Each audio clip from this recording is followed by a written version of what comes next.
ఒకవైపు మంచు, మరొక వైపు కార్చిచ్చు. హాలీవుడ్ సిటీ మొత్తం మంటల్లో కాలి బూడిదైపోయింది. ఎంతో మంది సెలబ్రిటీల ఇళ్లు తగలబడిపోయాయి. ఒకటి కాదు, రెండు కాదు, 10 కాదు, 100 కాదు, లక్షల కోట్ల ఆస్తి నష్టం. అమెరికా చరిత్రలో మునుపెన్నడూ చూడని విధ్వంసం ఇది.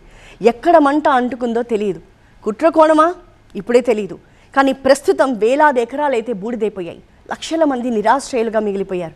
వందల మంది సిబ్బంది రాత్రింబవళ్ళు శ్రమిస్తున్న మంటలు మాత్రం ఇంకా అదుపులోకి రావట్లేదు. ఇంతకీ ఈ దావాగ్నికి కారణం ఏంటి? లాస్ ఏంజలస్ కార్చిచ్చు హాలీవుడ్ లోని ఐకానిక్ నిర్మాణాలను కాల్చి బూడిద చేసేంతలా మంటలు ఎగిసిపడుతున్నాయి. ఆస్కార్ అవార్డులు ప్రదానం చేసే ప్రఖ్యాత డాల్బీ థియేటర్ ను కూడా అక్కడి అగ్నిమాపక శాఖ ఖాళీ చేయించింది. దీంతో ప్రస్తుతం జరుగుతున్న ఆస్కార్ నామినేషన్ ప్రక్రియ కూడా ఆలస్యం కానుంది. గురువారం హాలీవుడ్ లో సరికొత్త కార్చిచ్చు పుట్టిందని అధికారులు ప్రకటించారు.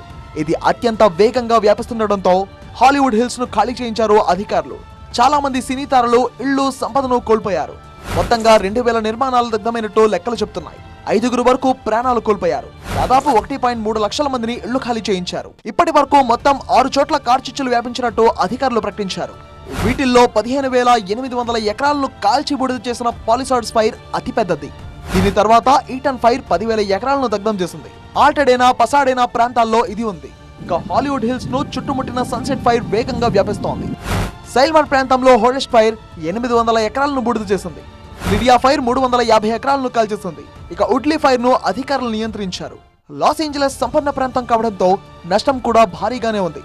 ఇప్పటి వరకు $50 బిలియన్ అంటే 4.2 లక్షల కోట్ల రూపాయల సంపద కాలి బూడిదైంది. ఇది మరింత పెరిగే ప్రమాదం ఉందని అక్కడి అధికారులు చెబుతున్నారు. ఎగిసిపడుతున్న మంటలను అదుపు చేసేందుకు ఫైర్ సిబ్బంది శ్రమిస్తున్నా అదుపులోకి రావడం చాలా కష్టంగా మారింది. 1700 మంది సిబ్బంది సహాయక చర్యల్లో పాల్గొంటున్నారు.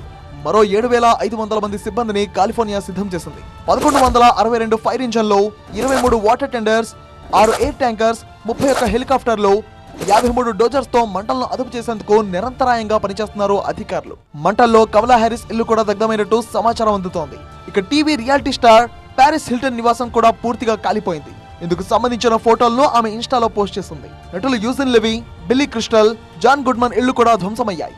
Anthony Hopkins, Eugene Levy, Billy Crystal, Yana Paris, Sandra Lee, Ricki Lake, James Woods, Heidi Montag, Don Goodman, Miles Teller, Adam Brody కార్చిచ్చు బాధితుల లిస్టులో ఉన్నారు. ఒక్కో సెలబ్రిటీ ఇల్లు మినిమం 60 నుంచి 80 కోట్ల రూపాయలు విలువ చేస్తుందని అంచనా.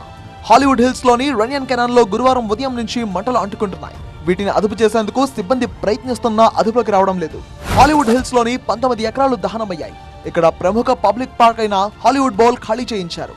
టీసీఎల్ చైనీస్ థియేటర్ ను మూసివేశారు. ది మ్యూజిక్ కాసిల్ కూడా మూతపడింది. ఇక్కడ హైకింగ్ వెళ్ళడానికి వినియోగించే మార్గం మొత్తం మంటల్లో చిక్కుకుపోయింది. లాస్ ఏంజలస్ మెట్రోపాలిటన్ ప్రాంతంలో 1.3 లక్షల మందిని ఖాళీ చేయించి సురక్షిత ప్రాంతాలకు తరలించారు. గురువారం గాలుల తీవ్రత కాస్త తగ్గినా పరిస్థితి ఇంకా అదుపులోకి రాలేదు. పక్క రాష్ట్రాల నుంచి వచ్చిన వందలాది మంది అగ్నిమాపక సిబ్బంది సహాయక చర్యల్లో నిమగ్నమయ్యారు. అయితే 4 చోట్ల భారీగా మంటలు చెలరేగుతున్నాయి. లాస్ ఏంజలస్ డౌన్ టౌన్ కు పశ్చిమాన ఉన్న పసిఫిక్ తీరంలో నివాస ప్రాంతాలను కార్చిచ్చు నేలమట్టం చేసింది. పసిఫిక్ పాలిసార్డ్స్ లోని గ్రాసరీ స్టోర్స్, బ్యాంకులను శిథిలాలుగా మార్చింది. కొండలతో ఉన్న ఈ ప్రాంతంలో సెలబ్రిటీలు ఎక్కువగా నివాసం ఉంటారు. ఇక్కడ కాలిఫోర్నియా మిషన్ స్టైల్లో నిర్మించిన ఇళ్లను కార్చిచ్చు ఒక బ్లాక్ తర్వాత మరో బ్లాక్ విస్తరించి పూర్తిగా శిథిలాలుగా మార్చింది. స్విమ్మింగ్ పూల్స్ నల్లగా మారిపోయాయి. కాలిపోయిన ఇళ్ల అవశేషాలు, బూడిదగా మారిన పరిసరాలే ఇప్పుడు అక్కడ దర్శనమిస్తున్నాయి. లాస్ ఏంజలస్ చరిత్రలో ఇది అత్యంత విధ్వంసకరమైన అగ్ని ప్రమాదమని అక్కడి అధికారులు తెలుపుతున్నారు. అధ్యక్షుడిగా జో బైడెన్ ఇటలీ, రోమ్ లో పర్యటించాల్సి ఉంది. తన పదవీ కాలంలో చివరిదైన ఈ విదేశీ పర్యటనను రద్దు చేసుకున్నట్టు శ్వేతసౌధం ప్రకటించింది. ఆయన లాస్ ఏంజలస్ లోని పరిస్థితిని ప్రత్యక్షంగా సమీక్షిస్తున్నారు. మరోవైపు లాస్ ఏంజలస్ లో అగ్నికీలలను అదుపు చేయడంలో విఫలమైన కాలిఫోర్నియా గవర్నర్ గవిన్ రాజీనామా చేయాలని కాబోయే అధ్యక్షుడు ట్రంప్ డిమాండ్ చేశారు. 7 ఏళ్ల తరబడి వాటర్ మేనేజ్మెంట్ లో జరిగిన లోపాలను ఈ అగ్ని ప్రమాదాలు తెలియజేస్తున్నాయన్నారు ట్రంప్.